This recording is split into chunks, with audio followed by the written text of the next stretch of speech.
What's going on, everybody? It's close to midnight.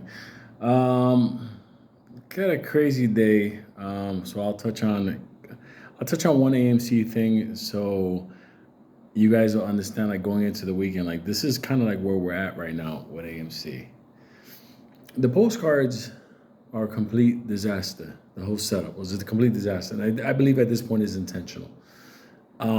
You can't mess up that bad. Like it's just not possible. Like it's either complete failure or something's off. This is not. This is like on the other side complete. But like it's not a hard thing. It was just a list. Do you understand? Like this is like a complete failure. Nobody. What I'm trying to say is you can't be that stupid accidentally. This has to be done on purpose. That being said, it screws up the information that the vice chancellor is going to use in order to decide on a proper settlement with retail shareholders. So technically, that entire thing, and I understand what the vice chancellor wanted to do, is now like null and void. Like it just doesn't even matter. That being said, that puts us in an interesting situation now.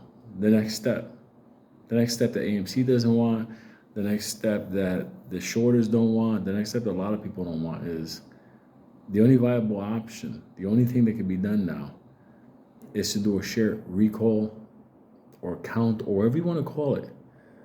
But right now, there is a very big flaw in getting an accurate information of how many shareholders, how many shares, and I think that people need to understand this one key thing. That information is not based on who's holding AMC and Ape now.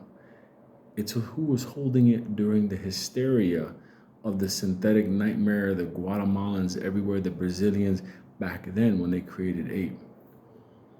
There's no other way. Like, I mean, I said it before when this first started. The court has to order a recall. There's no way. And AMC can't have any part in it just because at the end of the day, it's just like they're suspect 100%. I mean, come on, for real. I don't trust nothing. I mean, if Popcorn bought an airline, I wouldn't even go to the airport. Like, I'll start taking the bus. So, just want to just tell everybody this is where we're at. This postcard stuff, there's a complete failure. I believe at this point it was intentional because you can't mess up that big on purpose. In a by accident, it has to be on purpose. And this is where we're at now, on the last month before the vice chancellor has to make a decision on this settlement. They don't even know the accurate numbers. They can't. It's not possible. So that's where I'm leaving off AMC tonight.